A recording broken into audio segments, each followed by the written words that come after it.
मैं आम तौर पर सेलिब्रिटीज को निशाना बनाने से थोड़ा परहेज करती हूं, क्योंकि ये कई बार आसान आलोचना का शिकार हो जाते हैं। क्योंकि सवाल तो सत्ता से किया जाना चाहिए, जिससे उनकी जवाबदेही सुनिश्चित हो।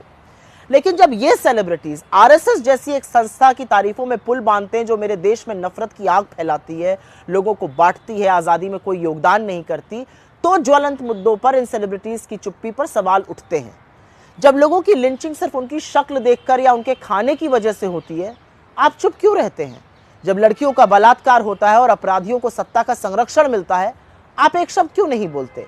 जब सर्वोच्च पदों पर बैठे लोग इस देश में हिंसा और नफरत को बढ़ावा देते हैं, संरक्षण देते हैं, तो आप चुप क्यों रह जाते हैं? जब किसानों को कुचला जाता है, तो आप बोलते क्यों नहीं हैं? जब मणिपुर हिंसा की आग में जलता है और महिलाओं के साथ बर्बरता होती है, तो आप चुप क्यों रहते हैं? जब बिल्किस बानो के दोषियों को माला पहनाकर सम्मानित किया जाता है, जश्न मनाया जाता है, गौरवान्वित किया जाता है, आप खामोश क्यों हो जाते हैं? आसमान छूती महंगाई और पेट्रोल की कीमतों पर आपके वो भद्दे मजाक आखिर कहां चले गए?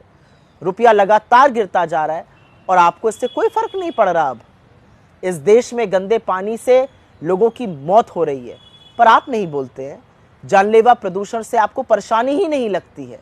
असलियत तो ये है कि खुले गड्ढों में गिरकर इस देश के युवाओं की मौत हो रही है और आपको जरा सा भी गुस्सा नहीं आता। कैसे नहीं आता? असल में तो आप तब भी नहीं बोलते जब आपके किसी अपने साथी के साथ बदनाम किया जाता है, उसके साथ बर्बरता की जाती है। आप हिम्मत ही नहीं जुटा पाते। तो अगर आप जरूरी ज्वलंत मुद्दों पर नहीं बोल सकते, तो कम से कम उन लोगों का महिमा मंडन करना बंद कर दीजिए जो नफरत को बोते हैं, काटते हैं और उसका फायदा उठाते हैं। अन्याय के सामने खामोश रहना एक चॉइस है, लेकिन नफरत को बढ़ावा देना चॉइस कतई नहीं है।